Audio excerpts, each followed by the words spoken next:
Sistema Nacional de Atendimento Socioeducativo, ele traz as 6 medidas socioeducativas que são impostas pelo Poder Judiciário para todos os adolescentes que cometem um ato infracional.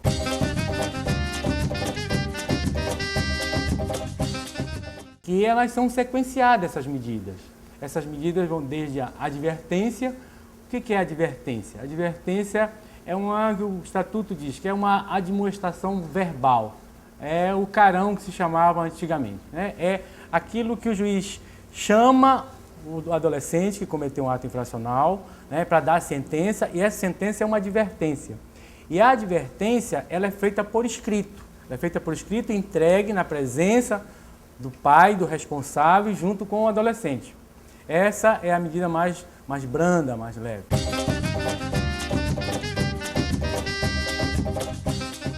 Essa obrigação de reparar o dano também é para cometimento de atos infracionais leves, como dano ao patrimônio, por exemplo, né?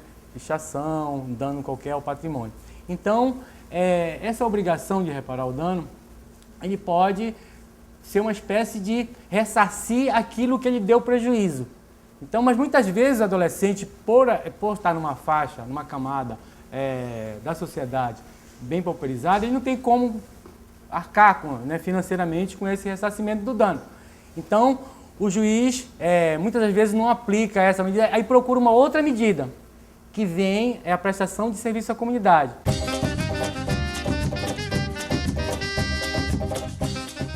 Essa comunidade pode ser no hospital, pode ser numa escola, pode ser num espaço de assistência social, numa entidade não governamental ou em qualquer outro da comunidade. Você tem que ter o cuidado para que não exponha esse adolescente na prestação de serviço à comunidade, na aplicação dessa medida, em situações que possam comprometê-lo fisicamente e emocionalmente.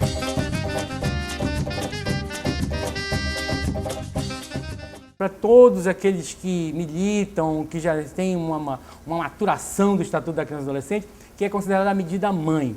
É a medida que deve ser mais aplicada, que é uma medida em meio aberto. Ela tem que durar no mínimo 6 meses, e ela é aplicada também para adolescentes que cometeram atos infracionais leves. Então, o adolescente fica na família, fica na comunidade, ele é acompanhado por um orientador. Esse orientador tem que necessariamente estar qualificado. Ele tem a obrigação, o adolescente, de estar na escola, de retornar para a escola se não estava na escola, de ter uma profissionalização.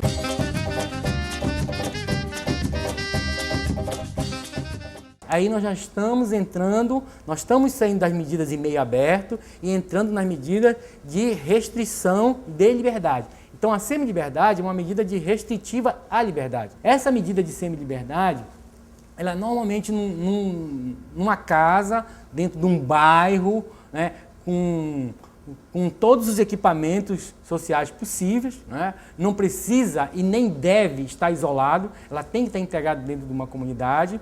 E o adolescente fica nessa casa, nesse domicílio. De manhã ele pode estudar, à tarde se profissionalizar.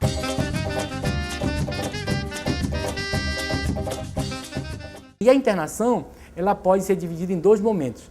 Tem a internação provisória, que é aquela internação onde o juiz dá uma sentença, mas ela é provisória. Que o adolescente pode ficar privado de liberdade, quer dizer, na internação já implica numa privação de liberdade. E essa privação de liberdade, ela pode ir até 45 dias. 45 dias é o período que o juiz tem de julgar definitivamente esse adolescente que cometeu um ato infracional grave. Porque a adequação da medida está aí, cometer um ato infracional grave demanda, muitas das vezes, a internação. E muitos juízes até estão reconceituando o que é grave.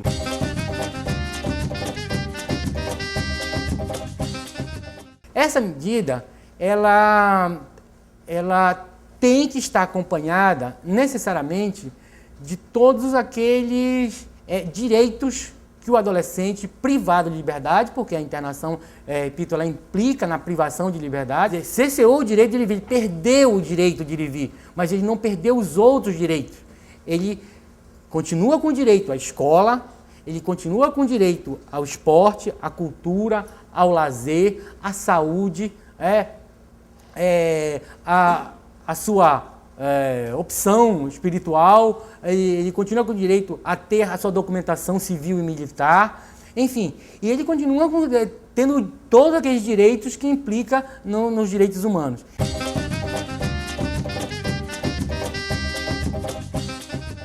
É importante que cada vez tenha espaços de inclusão nas cidades, para que cada vez tenha espaço que as políticas públicas, a rede de proteção fora da entidade de internação, ela possa estar presente, justamente para esse adolescente cair na rede de proteção. Né? E quer dizer, quando ele estiver totalmente livre, ele já tem um aporte, ele já tem um suporte, né, do sistema de proteção quando está na liberdade, para que ele possa continuar a sua vida em sociedade e, claro, sendo garantido os seus direitos.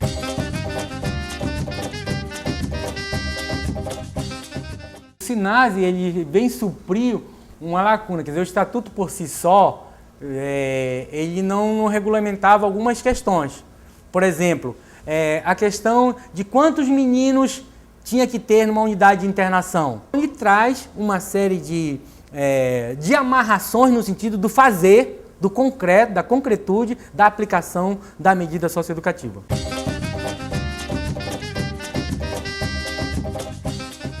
Essa é uma outra questão que precisa ser discutida, que é aquela questão dos consórcios entre os municípios e da regionalização das medidas socioeducativas, para que esse menino, quando se aplique uma medida mais gravosa, a internação, por exemplo, mas ele tenha uma perspectiva de vínculo com a comunidade e com a sua família.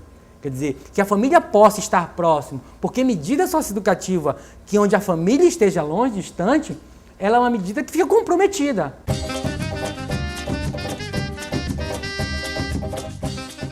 E a gente tem que reforçar o conselheiro tutelar, né? A gente tem que apoiar, tem que ajudar a qualificá-lo, tem que dar todo o incentivo para que cada vez mais ele seja reconhecido na sociedade como um cargo de relevância pública mesmo.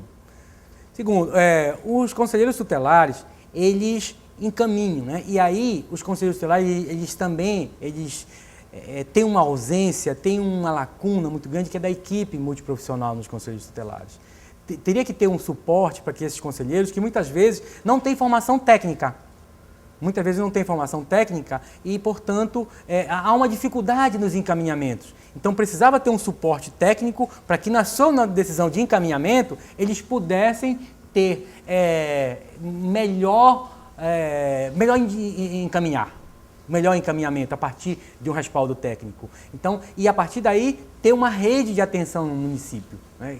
A rede de atenção no município, e aí os prefeitos têm que estar muito atentos a isso, porque se tiver uma rede de atenção no município, menos problemas tem no município para a criança e para o adolescente. Menos atos infracionais, menos meninos cometendo infrações. Então, e mais a sociedade é tranquila, mais esse município vai ser mais tranquilo. Se não tem no município, cobrem do prefeito que tenha no município. Se na relação amistosa, se na relação política que tem com o executivo municipal não for viabilizado, tem o Ministério Público com a representação. Para que garanta aquelas políticas setoriais e, portanto, tenha o atendimento no próprio município. Outra, o SINASE traz uma coisa para os conselheiros tutelares que é muito importante, que é o processo da fiscalização mesmo. Às vezes a gente tem medo dessa palavra, fiscalização, mas o conselheiro tutelar, ele é um instrumento de controle social.